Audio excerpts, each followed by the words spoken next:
Price the Lord brothers and sister. ரொம்ப நாள் ஆச்சு நம்ம இந்த மாதிரி பேசி ஒரு வீடியோ போட்டு. எல்லாருமே நல்லா இருக்கீங்க அப்படின்னு நான் விசுவாசிக்கிறேன். இன்றைக்கி மந்த்தி எண்டு, அதோட நாளைக்கு அடுத்த மந்தோட பிகினிங் வரப்போகுது. இந்த நேரத்தில் எனக்கு ஒரு சின்ன விஷயம் பகிர்ந்துக்கலாம் அப்படின்னு தோணுச்சு. அதுக்கு முன்பாக நம்ம இந்த மந்த்து ஃபுல்லாக நம்மளை பாதுகாத்த நம்ம ஏசப்பாவுக்கு நம்ம நன்றி சொல்லிடணும். அப்புறம் வர மந்த்தையும் நம்ம ஏசப்பா நல்லபடியாக நம்மளை பாதுகாக்கணும் அப்படின்பதற்காகவும் அதுக்கும் நம்ம தேங்க்ஸ் சொல்லிக்கணும். ஒவ்வொரு மாதமும் நமக்கு நடக்கிற விஷயங்களை வச்சு நமக்கும் ஏசப்பாக்கும் உள்ள ஒரு ரிலேஷன்ஷிப்பை பற்றி நம்ம தெரிஞ்சுக்கலாம். நம்ம பார்க்க போகிறது ரிலேஷன்ஷிப்பு வித் ஜீசஸ் எந்த அளவுக்கு ஸ்பெஷலானதை பற்றி தான் பார்க்க போகிறோம். ஆமாங்க, relationship with Jesus is true, stable and constant and he will be always with us till the end of our life. இது உண்மை தானே? ரிலேஷன்ஷிப் வித் ஜீசஸ் அப்படின்றது ரொம்பவும் உண்மையானது. அது எந்த அளவுக்கு உண்மையானது அப்படின்னா, அது 100% அப்படின்னா அது சூட்டபிள் ஆகுமா? நோ.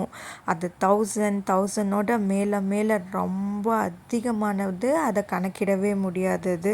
இது ட்ரூ தானே? யாரெல்லாம் இதை விசுவாசிக்கிறீங்க, யாரெல்லாம் இது எஸ்ன்னு சொல்கிறீங்க அப்படின்றது எனக்கு மறக்காமல் கமெண்ட் பாக்ஸில் கமெண்ட் பண்ணுங்கள்.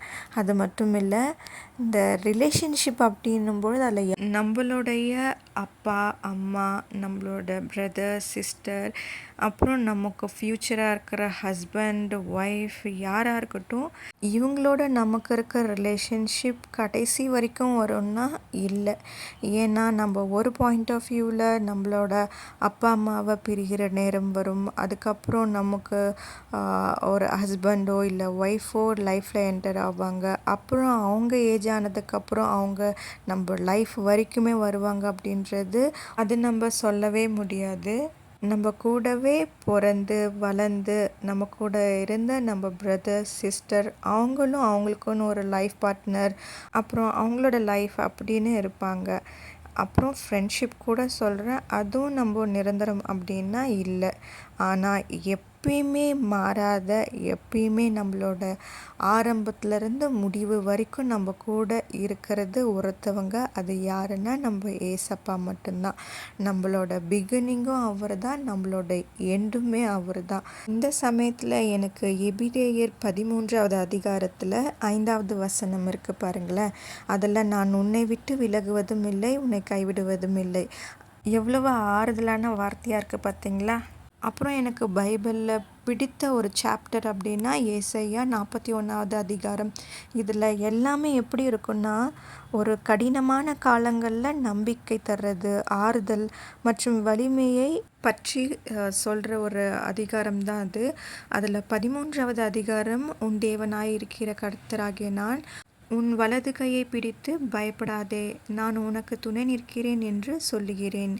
இன்னும் க்ளோஸ் டு மை ஹார்ட் அப்படின்னு சொல்லணும்னா அதே 41வது அதிகாரத்தில் 10வது வசனம், நீ பயப்படாதே, நான் உன்னுடனே இருக்கிறேன், திகையாதே, நான் உன் தேவன், நான் உன்னை பலப்படுத்தி உனக்கு சகாயம் பண்ணுவேன், என் நீதியின் வலது கரத்தினால் உன்னை தாங்குவேன். இது ரொம்பவும் பிடிச்சமானது.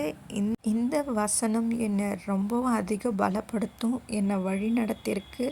அந்த மாதிரி ரொம்பவும் பிடித்தமான வசனம் இது. தாங்க ஆண்டவரோட வசனம் தான் நமக்கு எல்லாமே. அவர் இல்லைன்னா நம்ம ஒன்றுமே இல்லை. அவர் கூட நமக்கு இருக்கிற ரிலேஷன்ஷிப் ரொம்ப ஸ்டேபிளானது. அவர் நம் இருதயத்தை காண்கிற தேவன். நம்மளே அவரை விட்டு பிரியணும்னு நினச்சாலும் நிழல் போல் நம்ம கூடவே இருந்து நம்மளை பாதுகாக்கிறவர். அப்பா, இந்த வீடியோ போட எனக்கு கிருபை செய்ததற்காக நன்றி. இயேசுவே, உங்களோடு இருக்கும் இந்த உறவை இன்னும் பலப்படுத்த கிருபை தாங்க இயேசுவே. ஆமேன். ஓகே பிரதர்ஸ் அண்ட் சிஸ்டர், நம்ம அடுத்த வீடியோவில் பார்க்கலாம்.